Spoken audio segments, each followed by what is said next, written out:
Welcome everybody to the Family Office Hawaii Retreat. I hope you have a great time today networking. It's our first time in 300 events that we've ever hosted one in Hawaii. But I became a resident here just a little bit over a year ago, and I've enjoyed being here, so I figured to invite some local Kailua friends and mainland members and investors over for today. One thing we try to pride ourselves on is keeping things fast moving, and we also start at 10 a.m. so you can fit in your workout or clear out some emails or adjust to the time zone. Some of you have probably been up since 3 or 4 a.m. with the time zone changes. But I appreciate you being here. I brought my daughter here today, Bella. If you want to raise your hand. Hi, Bella. And then my wife and other two daughters are going to be coming here this afternoon. But I hope you stick with us through the whole day, because about 65% of all the speakers that are coming on stage are after lunch. And we'll have 25 total speakers on stage today. We're going to do a couple fireside chats. We go through some strategy sessions here and a lot of discussion panels. And everybody on a panel is pretty much going to be asked, what are you investing in? What strategies can you share with the room? How do you like to structure deals? Who are you looking to connect with? And I'll go through some tools we designed for today to make it easier to network with everybody here in the room. So one stat I've been starting out the last couple of events with is just making sure people know that, everybody knows what an investor is, and everyone's heard of private equity. Just about everyone's heard of venture capital. Most people don't know that the family office industry is actually bigger than all of private equity and venture capital combined. So there's over $14 trillion in the family office industry, and that number is only growing. We've been operating this investor club now for 18 years, focused on family offices. We run familyoffices.com, obviously, is partially how you got to this event. And when we got started, people said we were completely wasting our time because this family office thing wasn't really worthwhile to focus on. And the industry has really grown large the last couple decades. So we're excited to have you here. And the one misconception is that some people come to Family Office Club thinking, I need to find an investor right now, and that's their main motivation. But family offices are just super founders, like super entrepreneurs that learned how to cash flow or have an exit for 7, 8, or 9 figures or more. And it's really a chance to learn from fellow entrepreneurs, founders, people who have done well in business, learn how to invest, maybe source capital or deal flow as well.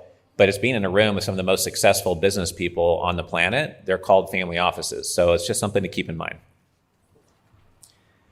Here's my contact details if you need to reach out or provide feedback. If I didn't say so before, my name is Richard C. Wilson, and I would just appreciate you being here today. Just a couple of statistics on us. We've helped structure and source and close around $500 million worth of deals myself, and then we've seen $1 billion plus of deals get done through the club over time. We're not following up 3 months from now to ask you if you got a deal done with anyone in the room, so there's no database of everyone being tracked. But we've seen a lot of things get done through the club. We've put out a lot of thought leadership in the industry as well. We have the number one podcast on family offices called the Family Office Podcast. We have 1 million subscribers on our YouTube channel, which is called Centimillionaire Strategies. And this is really what you get out of coming to our 22 to 25 events a year that we're doing going forward here. You get to learn about the mental models of family offices, how they operate. You get to learn how to structure custom deals. We'll show you some tools to do that later today, and just see the mindset of what people have who have scaled up their business or scaled up their ability to invest effectively and grow their balance sheet.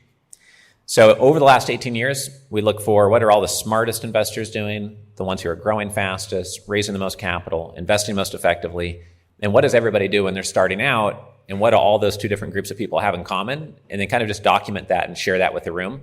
And when I started this business, I had less money in my bank account than I could pay rent for in Harvard Square. And everything I've learned is just from interviewing family offices, listening to them at events just like this, reading books, newsletters, articles, podcasts, etc. Some of our deal flow, and some of you here in the room, came from LinkedIn and social media. We have about 17 million social media group members. And a lot of people say, digital doesn't work with wealthy families. You have to meet in person. It's all about the handshake. And we believe it is. That's why we host in-person events still. It'd be easier if we could just fire up a Zoom and not have $50,000 of chicken and scrambled eggs and whatnot at Marriott's and Hilton's around the world. But the truth is people want to meet in person more than just doing things over digital if it's an important decision, right? If you're buying a house, probably want to see that house in person first. If you're investing $250,000 or more, might want to meet that person in person and see who they really are. So we use our digital funnel to source deal flow and then just to get relationships started to come and meet in the room. If you have a chair open at your table, and if you want to raise your hand, we've got a couple open in case anyone does not want to stand. But if you prefer standing, that's totally fine as well. But we do have a few chairs open. Some of you already know we own billionaires.com. You can see that for our interviews with billionaires. We do a lot of fireside chats at our events related to that as well. Tony Robbins said in his top 3 pieces of advice to us through that website that the power of proximity is one of the most powerful things that you can just keep top of mind all the time. So we like to bring that up. We think that's the power of being within any community. And that's what we try to do here at Family Office Club. And we've also seen over the last 2 decades that the more that you are just a good person to do business with, then the more you're going to attract business in the family office space. The more that you try to rush something and pressure someone, the more they'll probably just back off, because they're busy and selective of who they're working with. And if it seems like you're trying to push them into something artificially, then they might just disengage. So I found that's how you do well in this space. We have a mobile app. Most people join our club just to come to the live events, honestly. But the mobile app has 1,250 investor talks and recorded interviews and discussion panels with billion-dollar-plus family offices and centimillionaires interviewed on stage. Most of that gets completely ignored just to show up to the in-person events, but there's a ton of value packed in there. For those of you that want to stream it while you're sitting in a TSA line or whatnot, you can treat it kind of like a Netflix-type app or an Audible-type app. Robert Cialdini is someone we interviewed recently, and he showed that it's proven you're 16 times as likely to invest in something or negotiate a deal if you meet in person. If you try to negotiate it via LinkedIn or Zoom, you're like, yeah, I'm not sure. It sounds good. It looks good. But with AI these days, you can make almost anything look good, and it might not even be real, right? So you have to walk the property in person, shake the person's hand, see if it seems like it's real in person. Super important. This tool is something we've designed for you today. If you don't have access to it, you can talk to Jennifer, who probably checked you in, or Jimmy in the back of the room there. And this tool allows you to say where you're based, what you're focused on, and it will look at everybody registered for the event here today and suggest the top 15 people based on their LinkedIn profile and based on their bio and their company. And that way you can connect with the most relevant people here in the room. And then, of course, we'll have networking time for an hour during lunch. We'll have cocktails served at the end of the day, and hopefully you got a little bit of a chance to network this morning. All right, so our artificial intelligence ChatGPT kind of booster tools are called investor superintelligence. Elon just spoke at the Y Combinator event a couple weeks ago. He said that we'll reach digital superintelligence this year or by Q1 next year. There's companies working to help people access and leverage superintelligence for the field of medicine. What we're trying to do is leverage the development of artificial intelligence for leverage of deal making. So investing, raising capital, negotiating deals, structuring deals, etc. So I'm going to go over exactly why we're doing that and what we're doing. We're going to give examples of all these things, but as you already know, it can help you move faster, make less mistakes, be more thorough. It doesn't replace humans. It augments or supplements, right? The best chess player plus AI is beating just AI or just a chess player, right? So same is true when it comes to our field. There's studies from BCG, Harvard, and MIT that showed on average you can get 33% more done with 25% less mistakes, and it boosts your effective IQ by 12 points using a Copilot AI tool. So that's something to keep in mind, is that if you're not using it, you just got 33% slower than others that are effectively using artificial intelligence. And these are some of the concerns that come up, right? Like, oh, is it hallucinating? How do I know when it's not? I mean, one saying is that, like, humans hallucinate as well. They just do so in more predictable ways. Sometimes it's surprising why the AI goes astray, et cetera. But humans aren't perfect either. So it's not blindly relying upon the tools. And we're going to show you how we make it super practical to use AI. This is the core basis of what our whole platform is built on. If you use ChatGPT, it's used by 840 million people a month. Their input influences the output. Anything that GPT can crawl on Wikipedia, on a blog, on a podcast, anything it can crawl, it sucks into its master brain essentially, and the output is made up of all of that data, including a percentage of it junk data. And of course, like Google tries to overemphasize trusted data points, like a Wikipedia is trusted more than a random article on an affiliate marketing website or something. But at the end of the day, that's not all super pristine, super valuable data. You're getting advice from who knows who over the internet from who knows when, right? In our AI tools, what we've done is over 300 live events. We've transcribed over 1,500 investors speaking on stage. We've found 950 public talks from billionaires, and we transcribed all 950 public talks from billionaires. We also have over 100 million characters of data supporting these tools that is coming from family offices, centimillionaires, decamillionaires, people who have had exits, so that the results you get, you're sitting down for a cup of coffee with the collective intelligence of 400 billionaires who gave 950 talks publicly, not random Wikipedia scrapes and random podcasts. So who do you want to get your advice from? A whole bunch of random people on planet Earth and 840 million users, or family offices, decamillionaires, people who have had exits? That's how we are harnessing the data to be different. But also in 18 years of running this investor club, we can design the page-and-a-half long multi-step prompts to chew on that data, manipulate it, so that it will answer your questions in a multi-step, multi-phase fashion and structure the output to be helpful. And I'll give examples of that here. So this is our newest diagram showing our most popular tools. We'll show a tool in a couple minutes here that we've had over 1,000 due diligence reports ran through it, for example, in just one of the 40 plus tools we have. But this graphic's found on our website if anyone needs to reference it. Michael Scott is here today with his son Aaron, and we were speaking at one of our events earlier this year. I think it was at the start of the year, and Michael was explaining, like, in his mind, it's like plugging into electricity. And plugging into capital can supercharge a business or platform, but so can artificial intelligence if used properly. And so that's part of the excitement of using these types of tools. So we have some tools like this, investor pipeline developers. So take a set of 22,000 investor profiles, and you tell it where you are, what you're trying to do, or just upload your pitch deck or record an audio message, and it will go through and find the top 50 right in your backyard who most often invest in what you're doing. And that way you're not reaching out to hundreds or thousands or 10,000 investors, reaching out to 50 at a time that are near you or are looking for what you do, right? So that's just one example of what some of these tools can do. Dewey, the instant due diligence advisor, has had over 1,000 due diligence reports ran through it now. You can upload 10 pitch decks at once or one, and you can tell it your family's core values if you want to as well. And it will analyze the deal or 140-page PPM and tell you what's missing, red flags, what's unusual, what top 7 questions to ask. And before you even have to open the materials, if you want to ask them those first 5 or 7 questions and then look at everything as a package, it'll save you a lot of time.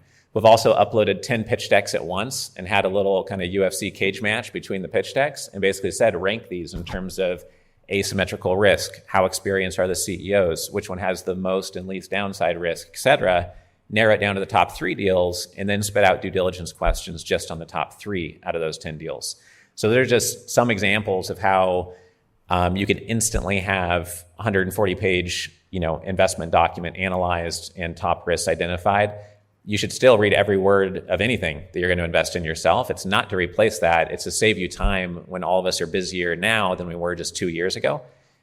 These things save you time and help identify risks you might have missed. Even if you read every word of the PPM, if you're not an attorney, it's almost impossible to understand every paragraph and every word of a PPM, and your eyes might glaze over even if you are an attorney after 120 pages of legalese, right?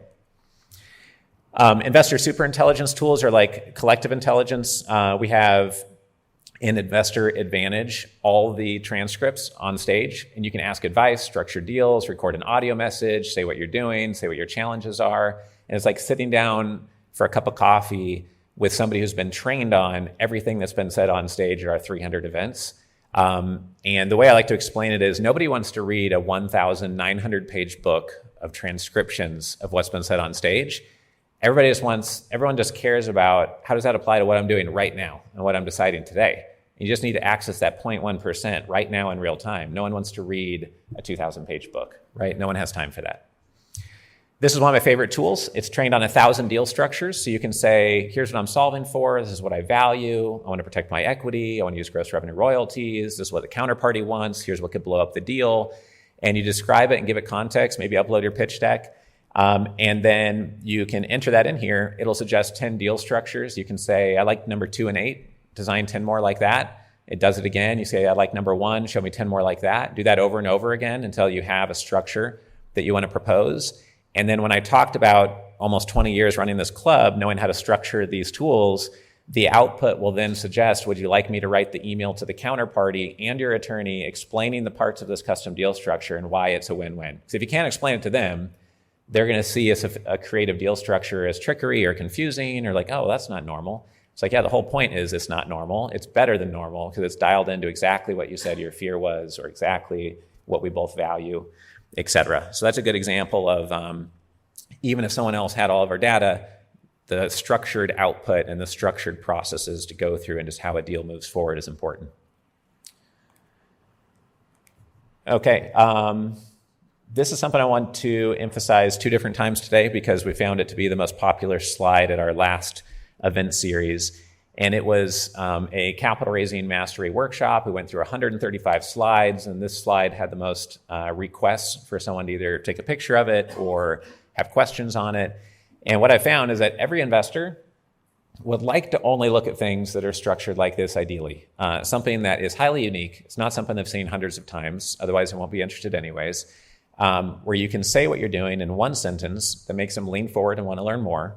Have a 1 to 3 minute founder video, which basically is to explaining what you're doing as a founder. Most investors would prefer to first watch 45 seconds of a founder explaining what they're up to, then look at a 40-page pitch deck. Because if that 45-second video is just god-awful, then you might not ever invest with them. It doesn't matter what's in their pitch deck, right? And that's why you like to meet in person. A one-page version of your pitch deck that's not a letter. Boda Borg is here today. Our pitch optimization program designers internally, my marketing team designed this one-pager for them. And David, do you mind raising your hand if you're here in the room? There's David back there. So he has a platform that's doing about $20 million in revenue, and we're not helping him raise capital. We just are helping him get this in place as part of the pitch optimization program. And as an example, for anyone that wants to network with him, or as an example of what it looks like, because people ask all the time, this is what a one-pager looks like. It's important to look at your pitch deck and say, okay, what are the most important visuals? Show my team. What am I doing? Put your one-liner at the top and just put it on one page. And that way investors can assess pretty quickly, is this something you're interested in? Is it not? What is this platform doing that's unique? A short pitch deck, 10 to 15 pages, not 40 to 70 pages, like a lot of pitch decks. And then your due diligence data room or your due diligence questionnaire. Most people who don't manage $500 million or more do not have a due diligence questionnaire. But almost every investor would love it if you had one. And it's just the top 30 questions every investor should ask before giving you money. But many of you who have ever raised money have been in a meeting where someone says, well, what else should I ask? I didn't make my money in fintech or in self-storage, so I don't even know what else I should be asking. But if you have the due diligence questionnaire with the top 30 questions and the top 30 answers, and hopefully your compliance attorney or lawyer has reviewed it and make sure you're not saying anything, get you in trouble, then you can hand that to them and they feel way more informed and more comfortable with who you are. You're being extra transparent. And then you should say, by the way, before you invest in anyone in my industry or any industry, you should probably ask them these 30 questions. And other people, if they send those 30 questions to other people, they'll either never get a response or probably take a month for most people to reply to them because it's relatively lengthy. And the good news is that we've designed this Dewey due diligence tool. Prompt number 4 helps you build out your due diligence questionnaire by just uploading your pitch deck, your PPM, record an audio message on what you're up to, and then tell it to write out the 30 sophisticated questions investors should be asking you. And it will write out the questions and the answers to those questions. And the first time I did it, the answers were short. And I said, no, give me moderate length answers that have a bit more meat to them. And then it flushed out all the answers again in 10 seconds. Then you have a draft for your DDQ. And then you should always review it word for word, make sure it's exactly what you would say, not blindly trust AI ever for obvious reasons. But that's the goal, is just to have a practical tool set to grade your pitch deck in 25 ways, to create a one-liner and get 7 options of it, to structure a deal, or our coffee with 100 million capital raisers is basically, we've had 100 10-minute talks on stage of people who have raised $100 million or more. And if you sat down for a cup of coffee, it's just one of them. It might be life-changing if you're raising capital for something. But we've transcribed all those talks into an AI tool, so whatever challenge you're facing, you can ask the collective intelligence of those 100 different $100 million capital raisers and get advice from them quickly and easily without having to set up a single meeting. So I hope everyone's finding that really helpful. If anyone needs access navigating this as a member, just let us know and we'll help you get the links and make it easy. Anytime a system gets more complex, you have to find a way to simplify it. So we do have, whether you're a core member or VIP, a single AI tool that navigates you to all the other AI tools. And then that way you just have to get access to that one and it will help you get links to all the others. So any questions on the artificial intelligence, the ChatGPT boosters? Yes? Is that something you can access on a mobile device? Yeah, you can do it on your mobile device as well. Yeah, so I use it all the time on my mobile. And we always get a couple questions related to like, oh, well, if I send my stuff, like, are you guys saving everything I store? Can you see my conversations? Like, we have zero access to that and zero visibility of it. Like, we don't even get to see it temporarily. There was a recent court case where some court demanded GPT keep all history of everything given it to it. And GPT is like, we don't want to do that. Like, we tell our users we're not doing that unless it's in a certain memory setting, et cetera. So who knows how that court case will get decided. But the custom GPTs that we use to build these out, by default, we have unclicked the button which feeds data to its master brain of OpenAI. But the reality is, like, Google, Microsoft, 30 foreign government agencies could be listening and recording every word we say right now. It's big tech. We all have our phones here in the room. So I wouldn't put anything in there that'd get you in trouble with anyone, obviously, because it could be recorded by 50 people and we don't know. But we're not recording it or looking at what you put in there. Also, you don't need GPT Plus for $20 a month to use this. You can use free GPT. But if you use a tool that has heavy data usage, you'll run into walls. You know, when it's trying to crunch through 22,000 investor profiles and match it to who you are and where you're based and all of that, it'll effectively run out of tokens on the free account and start stalling or not producing great results. So for $20 a month to access one of the top 5 LLM like brains essentially in the world, it's pretty cheap, right? Probably paid double that for valet parking to get to this event, right? So the other thing I'd mention is that in 7 years from now, they say if you added up the intelligence in my brain and all of your brains and everyone in the world, it's going to represent 1% of the intelligence on planet Earth, and 99% of the intelligence will be digital intelligence. So some people don't like artificial intelligence, but the reality is it's coming. And so it's kind of like adjusting to COVID. You can adjust and do better or not, is the way that we're seeing it. So we're trying to make it as practical as possible. Any other questions before I move on? No? All right. Well, for anyone you meet at this event or any event, obviously, always complete your full due diligence. We don't back any investment platforms. The speakers on stage are their own independent organizations. People in the room, some people have been a member for 12 years. Some just joined yesterday. So regardless of what anyone says at any event, I always just do your full due diligence. Just be smart about stuff, meet in person, go and visit their site, walk their building, meet their team, all of that good stuff. I hope everyone has a great day today. We're going to invite up our first standalone speaker, Antonio Buchanan from Helix Plus. He's going to talk about his groundbreaking science-based entertainment streaming service. We then have one other standalone talk in the energy space, and then we're going to do a fireside chat and get right into a discussion panel. So let's welcome Antonio up to the stage here. Thank you.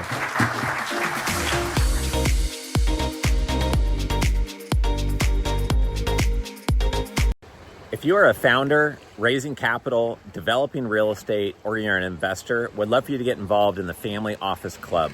I've run this community for 18 years now. We've hosted 300 live events. We have 17 million social media group members and followers. We have the #1 YouTube channel on family offices. We have the #1 most popular podcast on family offices. You can learn more about us and our membership options at familyoffices.com. We have 30 in-person events planned in 2026 and another dozen events this year. Please go to familyoffices.com to learn more.